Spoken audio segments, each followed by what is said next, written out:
Welcome back, everyone, to another episode of the Startup Junkies podcast. We appreciate you for tuning in wherever you are or however you are tuning in. My name is Caleb Talley.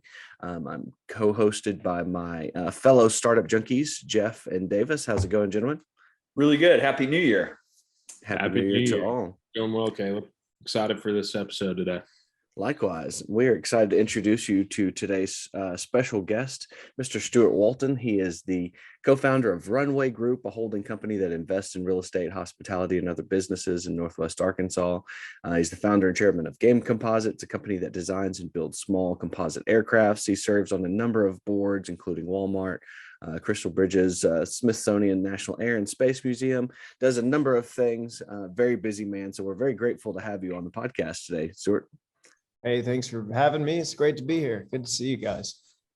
Good to see you. So in addition to all of those boards that you serve on, you also have served, in our Corona pandemic times as the chair of the Arkansas Economic Recovery Task Force. So I just want to start off by asking you about that and kind of what your general take on Arkansas's economy post-COVID, when post-COVID does actually happen. Sure. The governor's task force was set up really when the world was kind of crashing down around us. I don't think anybody had an idea of what the implications were or how it was going to play out. And it's all been a tremendous learning exercise, I think, for the whole country, for the whole world, really, around viruses and pandemics and vaccinations and on and on and on. The real economic impact of COVID, to my mind, was the initial disruption. And, we had businesses shutting down, schools shutting down, incredible disruptions in supply chain, consumable goods, food, all that. There was just, if you think back to March 2020, there was just tremendous uncertainty around how is this all going to work? And that's when the governor put together this economic recovery task force. The damage had been done by about April, early May. All the market indexes were way off. Productivity was in the tank. People just had a lot of questions around what was going on, how bad is this, how long is it going to last? And as we've gone along, we've learned collectively just a tremendous amount. That said, there's still a fair bit of uncertainty out there. But what I think is really interesting is to look at how we've learned to cope with this sort of ongoing pandemic in our society. Now, you've got winners and losers for sure. And some of them are obvious. You think, well, what would happen in a pandemic? Okay, people are going to want to get more stuff delivered to their house. They're not going to go out and kind of interact in a store environment. So, of course, e-commerce took off. Probably moved the needle 2-3 years ahead there, at least, from kind of the trajectory that it was on. You'd also think, travel, cruise ships, some of those kinds of industries, of course, restaurants as well, hotels, they'd be pretty negatively impacted. And I think we've seen that, and to some extent continue to see that. But things are slowly but surely normalizing. I don't think we're going back to kind of whatever the old normal was. The old normal is changing so fast that it's kind of hard to put your finger on what it was exactly. But when you look at the pandemic, there were also things that happened that were probably not on anybody's radar. And the example I like of that is, the price of a pet sort of went up 3x. And that's one example, but I think there's a lot of examples across many, many different sectors in the society where the pandemic kind of created new ways of living, new ways of working, and therefore ended up creating opportunity. And I think, savvy entrepreneurs out there probably were looking for these things and saw opportunity where others may have seen, inconvenience or dislocation. And so I think it's been just really interesting to watch how the economy has sort of got knocked flat on its back, picked itself up. There's been some changes in how people spend and how people live. That's created opportunity across the economy. And then if you look at like where it's at with Arkansas specifically, I think we're really well positioned actually to come out of this pandemic in a strong way. I think outdoor recreation is an enormous opportunity for the state and has the potential to be a kind of a game-changing industry of sorts for us, because not only does it provide sort of a better quality of life for the folks that live here, it provides tourism opportunities and kind of the possibility to grow a tourism economy more than what we've ever had before. Overall, I'm an optimist, and so I'd like to think that in 2022, maybe 2022 will be kind of the year we all thought 2020 would be in a way. I do think that COVID will continue to have an impact, but I also think that the challenges and the storylines for this year will largely be other challenges, new storylines. And I think COVID will sort of hopefully recede into a little bit more of a mundane, manageable sort of aspect to life here in 2022.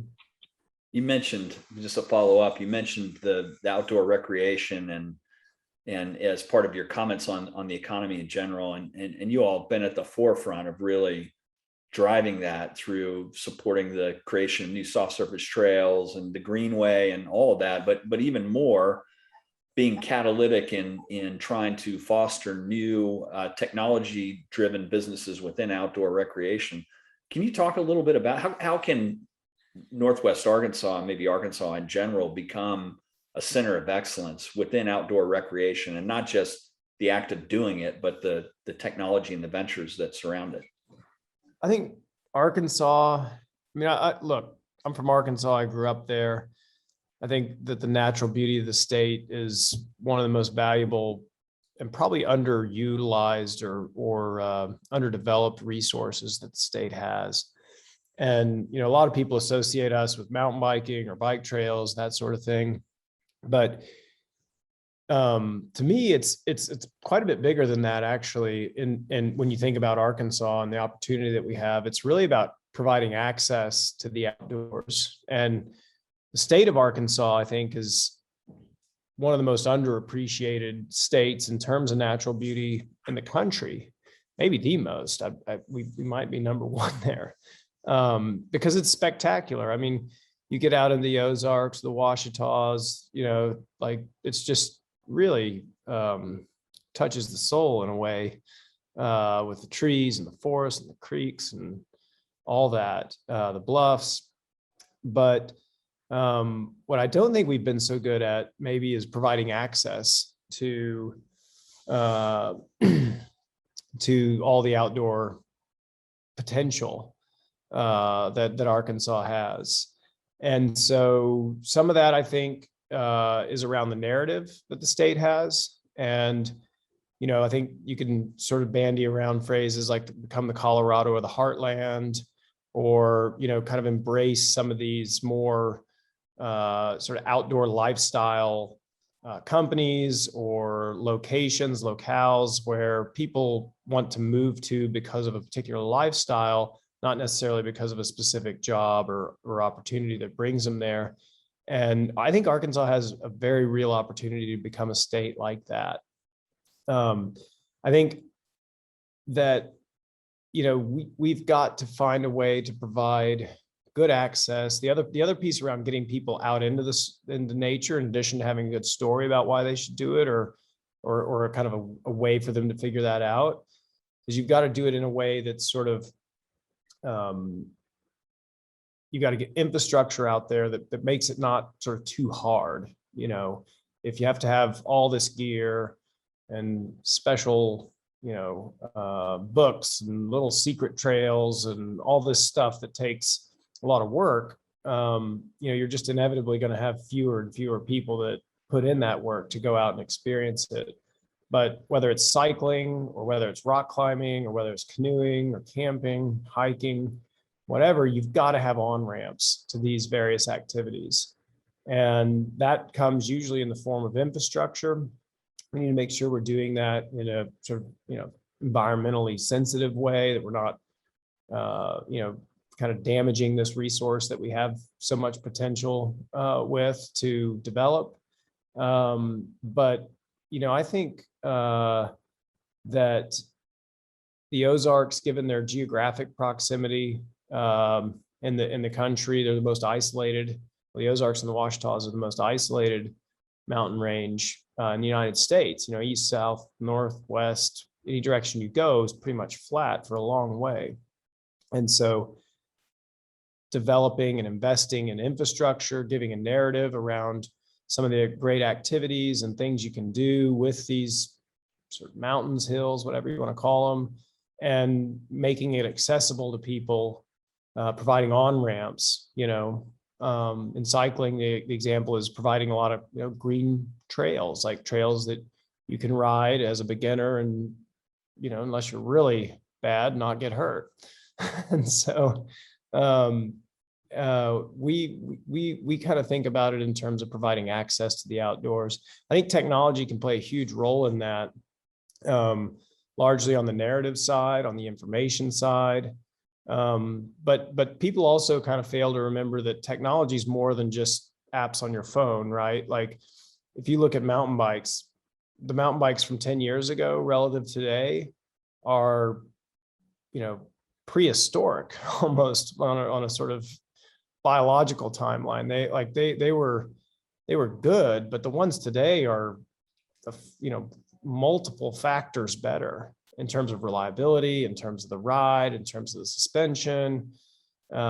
So there's innovation across all kinds of different areas of the economy. And it doesn't always have to show up on your phone or in some sort of, clever website. And I think as entrepreneurs across the board look for opportunity and for ways to innovate, getting out of the kind of thought pattern that it only has to be tech or tech driven or tech related or have some kind of tech angle is a really important one, because there's innovation to be had in manufacturing and experiences and construction, and entrepreneurs are well placed to kind of think through that, understand the pain points, and go out and make a better product and have a successful business around it. You mentioned there, about just the isolation of the Ozarks and the Ouachitas and creating a narrative. So I was at CES last week, and every time I approached someone to discuss something, or they would ask me where I was from, and I'd say Arkansas, specifically Northwest Arkansas, and more than half of the responses that I got back were, "Huh, where?" or "Why are you here?" Those types of questions. So as we kind of look at creating that narrative, what are some of the ways we can kind of what ways are we approaching our geography well, and what ways are we kind of disadvantaged, and how might we kind of tackle that in a sense? Yeah, it's an interesting question because, I actually don't think we're necessarily disadvantaged, and relative to a lot of other places, I think we have a pretty attractive set of advantages, especially when it comes to kind of outdoor recreation and things like that.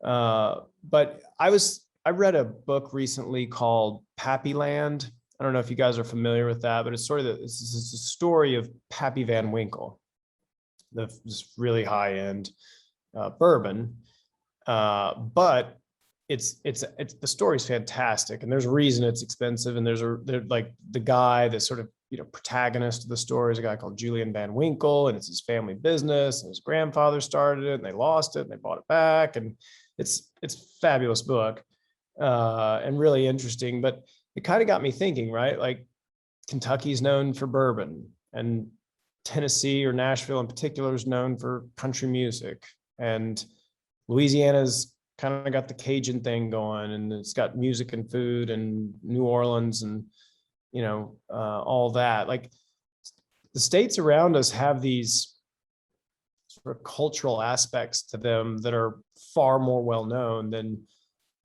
maybe something that comes out of Arkansas. And so I think, but I think that we have our own set of, cultural aspects that could become fantastic kind of cultural exports. And so I've been doing some thinking about what that could be and how that could work, and what should Arkansas be known for, and sort of how do you begin to get the narrative out there that like it's there's something here. And part of our work with the city of Bentonville to sort of develop the tagline, the mountain biking capital of the world. I mean, that's a little bit of a tongue-in-cheek thing to say, but the fact of the matter is, you can come to Bentonville and have as good of a riding experience as you can in any of the other sort of so-called or sort of, theoretical capitals of the mountain biking world. And also just kind of saying it again and again, it starts to stick and it starts to kind of resonate. And I think that we have the assets, if you will, whether they're cultural or geographic or culinary, to better develop some of our own stories and narratives, be really proud of what we have in Arkansas, export it, and tell people just about how great it is. And so I think there's a number of different opportunities. It could even be like, sort of the humble woodsman style, right? With his flannel shirt and his, lace up boots and jeans, and like, who's to say that's not like a really cool style that could kind of go mainstream and, become a bit of what we're known for. So I think that there's a big piece around the narrative work that needs to be done around just telling our story better. The thing I'd say, which is, and I'm traveled enough to know you get the odd sort of eyebrow raised when you mention that you live in Arkansas, you're from Arkansas. But I think in circumstances like that, where you have two ingredients, you're actually really primed for success. And one of them is, if folks kind of underestimate you, I think that actually sets you up to exceed expectations pretty easily. And generally speaking, that's a good thing, right? If expectations are too high and you're never really meeting them, you're always kind of, trying to say, well, it was almost as good as you hoped it was. Whereas if expectations are a little lower and you're consistently blowing them out of the water, from just like a word of mouth point of view, that's really powerful. So I think when folks underestimate you, and then in turn, you have almost impossibly high expectations for yourself, I think those two ingredients actually set you up to go a long way or make a lot of progress in a really short time. And so when I think about Arkansas and like where we are in sort of the national conversation or what kind of opportunities that we have in front of us, I think those two factors actually set us up really well for making a lot of progress on that front. And so, one, let's have high expectations of ourselves. Let's be proud of like where we're from, and let's tell people about how great it is. But two, let's leverage the fact that they might not think it's that great, and we can blow their expectations out of the water. All they got to do is come and visit. And to that point, as I began singing the praises of Northwest Arkansas to all these people I met, their eyebrows raised for another reason, because it was an exceeding of their expectations. Like, oh, no kidding. Like, really? Y'all are doing that? That's happening there. So definitely the expectation factor. Yeah, I absolutely agree. And I can personally attest to the fact that of the kind of underappreciated and having our own kind of outdoor recreational culture, whether it's, marketed, as much as our surrounding states or not. But my parents live in Park City, Utah right now. It's known for once the snow thaws out, that's one of the premier mountain biking, cities in the US. But I can personally tell you that there are more mountain bikes riding around town in Bentonville than there would ever be in Park City on any given, busy weekend, whatever it is. And it's incredible to see, and just to attest how much that kind of culture has really taken a hold and really set in up there is awesome to see. It's pretty amazing. It's super exciting. It makes me smile and makes me very happy to see that. Absolutely.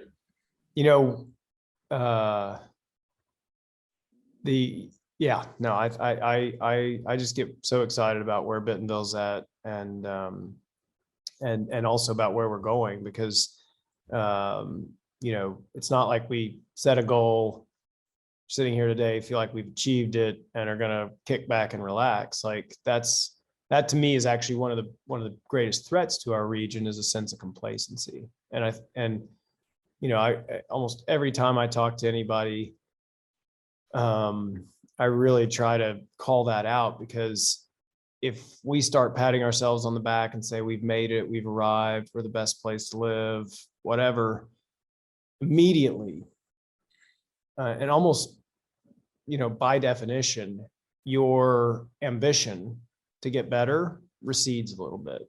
Right. You're selling yourself short, Yeah. And so I love, like I said earlier, I'm from Arkansas. I love Arkansas. I love being there. I really enjoy my time there, but we are far from satisfied with the status quo, and we're really excited about the future, but we want to make it happen and bring it into reality sooner than later and as fast as possible.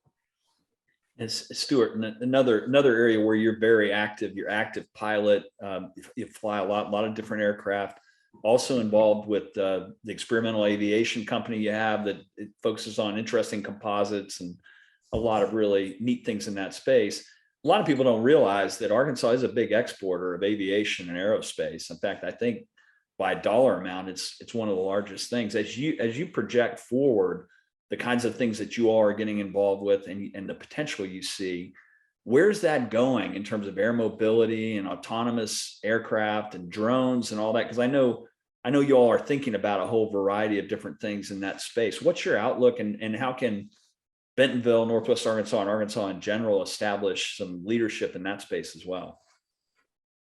I think, like you said, aviation is Arkansas's largest export, from a dollar point of view. And as you said, also, I love flying and sort of all things aviation. So at present, and similar to a lot of other industries,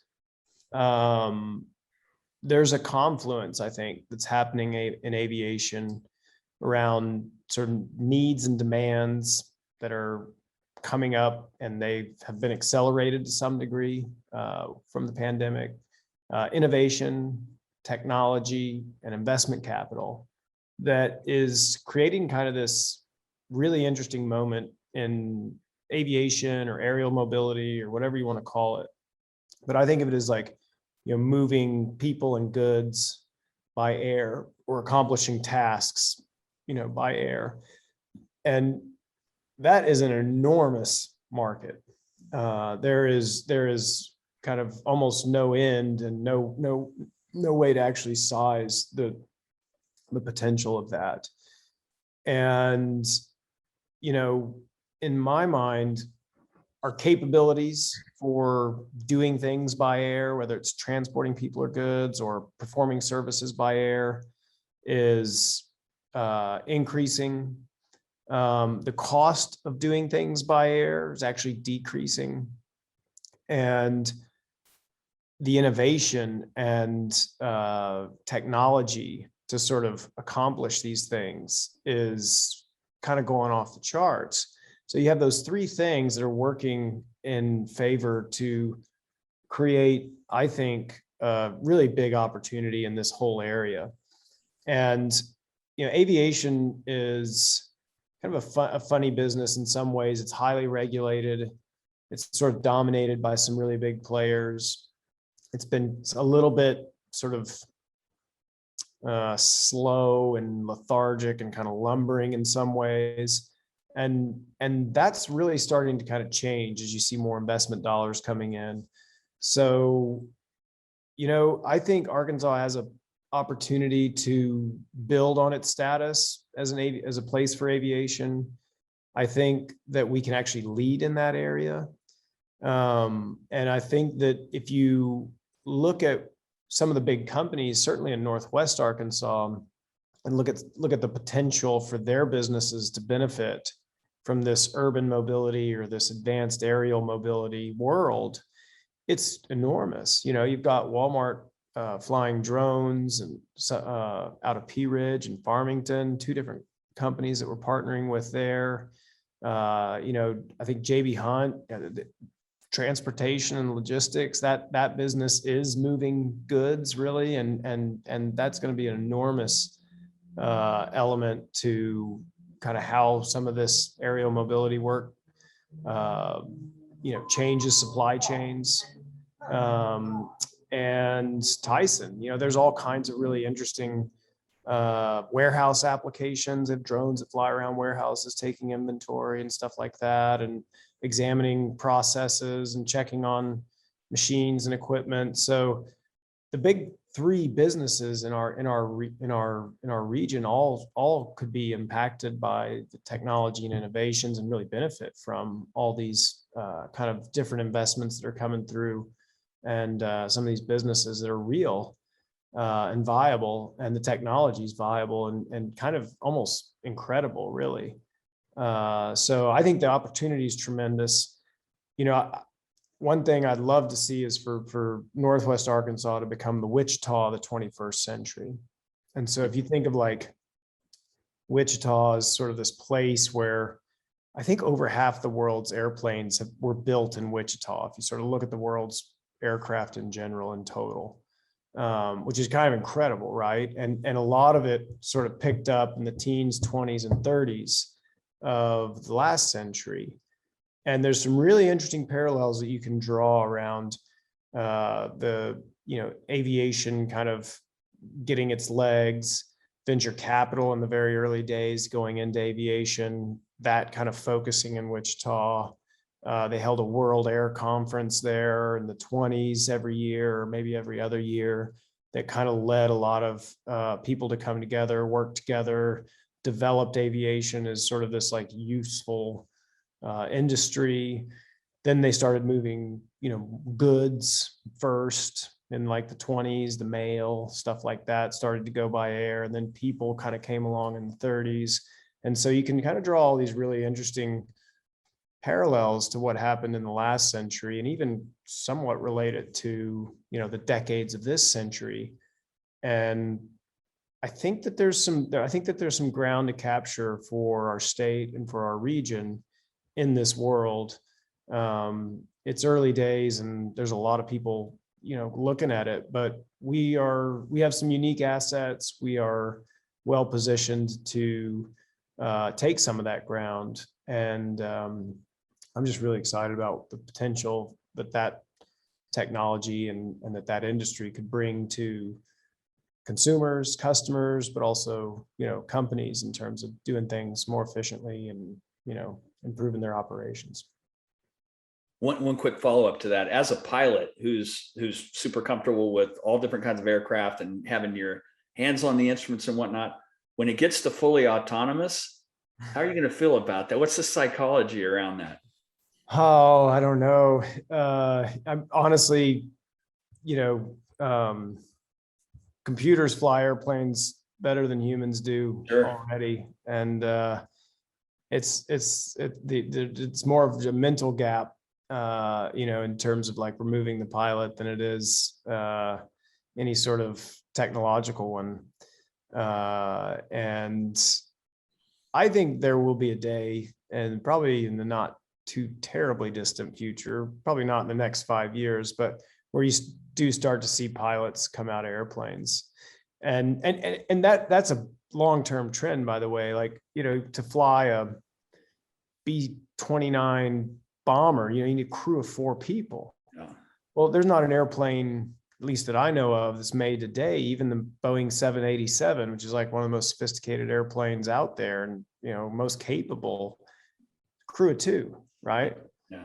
And so like you're seeing technology reduce the need for, a human person to be kind of in there potentially getting things right or solving problems, but potentially mucking things up. Sure. And I think over time you'll continue to see the demands on a pilot reduce, the capacity and capability of technology with thousands of redundancies and things like that improve. And so, the work of flying is just going to look a lot different. And it already does. I mean, it looks completely different today than it did 30 years ago. Sure. But I also think there will always be a place for the traditionalists out there. Absolutely. Yeah. You got to have that stick time, right? I mean, there's no doubt about it. There's punching buttons on a screen versus pushing levers and pulling sticks and whatever is a very different experience. Mm-hmm. And you kind of look at when the Wright brothers actually, from that moment to how long it took for us to put a man on the moon, there's in the context of where we've gone from putting a man on the moon to today, I feel like there's a lot of room for innovation and technology to really compound on itself. And Steuart, we won't one thought about that, which is kind of interesting. I think is our country, governments, individuals, corporates, institutions, and organizations sort of look at that kind of like, flew in 1903 and put a man on the moon in 1969.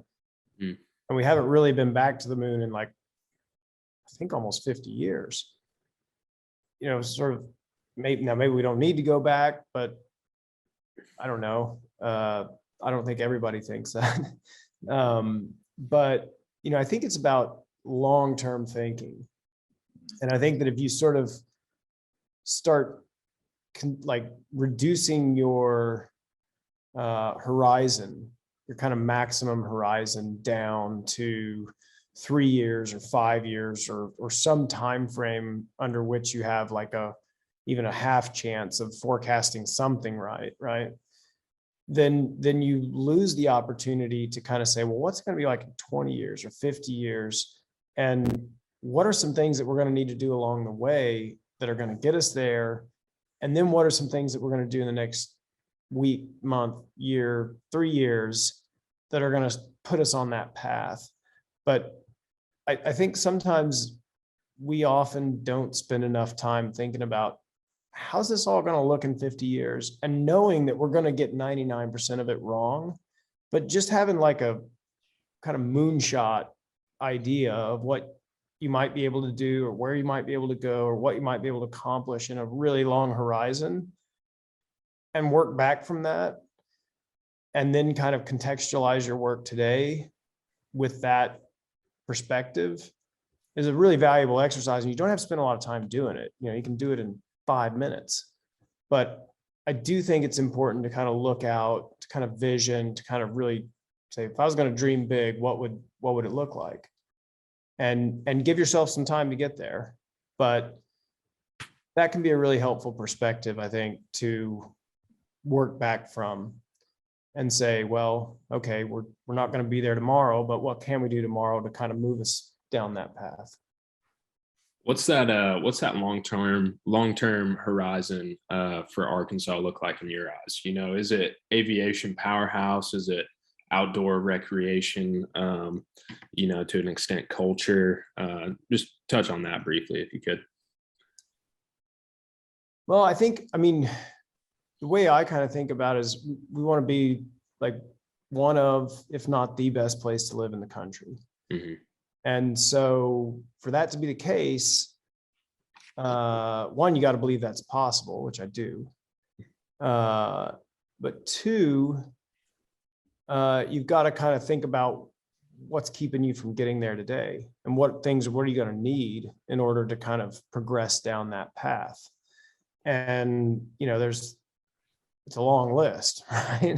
Kind of going back to the complacency thing.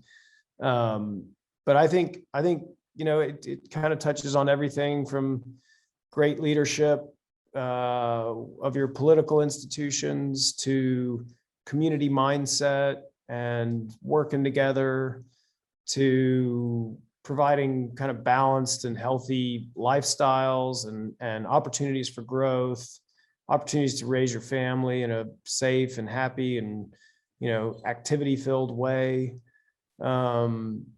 reasons to get outside, opportunities to, connect with people of all kinds of different backgrounds, really diverse socioeconomic communities, cultural communities, and kind of all at the same time building this whole notion about what it is that makes Arkansas so great. And over time, as you start to find success in those areas, what you end up doing is creating more opportunity. And it's kind of, I'll use the mountain biking example again, but we didn't start out to become the mountain bike capital of the world. We started out to build a few trails to ride when we were in town. Mm-hmm. And then we just kind of, hey, this is kind of cool. And here's a little better way to do it. And here's another trail. And here's another this. And oh my gosh, we got people traveling here now to come ride these trails. So what's, so as you kind of go along and as you progress down that path towards, a vision, as you find success, you're going to inevitably create more opportunity. Mm. And it's one of the reasons that I really try to keep my work focused on Northwest Arkansas, really, but Arkansas, and really no broader than Arkansas, because I have every confidence that as we become more successful as a region, as a state, the opportunities for continuing to invest and spend time and working on it will only grow. Mm. And so I think you can often get kind of hung up in the idea that, oh, we got to go outside our region because it's not big enough, or it's not dynamic enough, or there's not enough talent. Well, right. Maybe today, but if you kind of work to solve the problem today for tomorrow, then the problem and the opportunities that you see tomorrow will be actually quite different. And, some of the problems that you have today as you get better will go away, and it'll allow you to focus on other things. Absolutely. Love that answer, by the way. Thank you. Well, there's a scrappiness that I do think is something that's in the DNA in the Ozarks, which is incredibly helpful. I do think that kind of can-do attitude, and it's maybe a little different in the Ozarks than other parts of the state just because of the history of the way things grew up. This was not plantation country. There weren't large arable tracts of land. People just kind of had to figure it out. And I think as people come in from all over, if we can make that aspect of the DNA something that's particularly attractive, where we're here to help anybody that comes in, we never met a stranger, and we continue to keep this snowball, rolling, who knows what it can be, but it can be amazing. And it is one of the things that people comment on after they've been here for a while. It's like, never been to an area where everybody wanted to figure out how to help me and what I'm doing. I agree. I think that is very unusual. And the more I travel, the more I realize how interesting that element of our culture is. And I think we have to hang on to it. I also agree that I think it comes from that hard scrabble Ozark living, like people were scratching out a living there for generations, and it wasn't easy. And you had to help your neighbor if they needed help, and in return, they'd help you. And that's a good way to live. And I think you could say that is an element that has been critical to the region's success today. Because we've come a long way. Let's just be honest. No doubt about it. Those of us that have a view of history dating back to my family moved here in the middle 1970s. And we lived in north central Arkansas, actually. That's where my dad retired out of the military, command pilot, by the way. So I grew up around aviation, but it's way different. The last 50 years is remarkable and vast, mostly good. There haven't been elements of growth that you could point to where you said, well, gee, that wasn't great. It's been mostly great. Watch it go. Yeah, and I'm not naive enough to think that like all growth is good growth and the only thing we need to focus on is growth, this, that, and the other. Like there's clearly challenges that come with success. But that is across the board. It's almost like a universal truth, right? Like if you have success, it's not going to be like, oh my gosh, I was successful and all my problems went away. Your problems are just going to look a little different, but they're still going to be there and they're still going to be real and they're still going to drag you down if you don't address them. So, I'm not just sort of kind of this wild-eyed, growth advocate. I think I'm 100% in support of economic growth. And actually, I think that for our state, there's almost no more important priority. There's a lot of tangential things that we have to get right or get better in order to kind of foster that economic growth. But if you want to look at like one metric that for Arkansas could really begin to, allow our state to realize our ultimate potential, we've got to have economic success widely distributed and make it an attractive place to come to do business, start a family, start a business, all that stuff. So I think, there's a lot of work we can do around how do we optimize for that. Well, to kind of land the plane a little bit, we appreciate everything you and your family do for not just the state, not just the region, but nationally. I mean, you've been catalytic in so many different areas, and we're really happy that you came on with us today to talk a little bit about it. If people want to find out more about your activities with the Runway Group or what's going on in Northwest Arkansas, what would your advice be to them? Well, come visit us at Bentonville Airport. Go out there and check out what's going on. Check out the website that Runway has. Reach out. There's lots of ways that you can connect with us if you're interested in our real estate development. We got a great group of folks at Blue Crane who are doing some awesome work, and that's a real area of opportunity that we didn't really talk about, but is a huge point of focus for us, and terribly exciting about what's going on there. Hospitality, we touched on that a little bit in the context of the pandemic, but we're really bullish on the region's potential there. We think it's very important for a region to have a great hospitality industry and hospitality offering. And so we're excited about where Rope Swing Group's headed. Just come check out what we're doing and give Bentonville a visit. And if you're interested, reach out. We're not that hard to find. Thanks so much for coming on. It was really great to talk today. Thanks, Jeff. Nice to see Really you guys. appreciate it. You do. Take care. Really appreciate this. All right. See ya.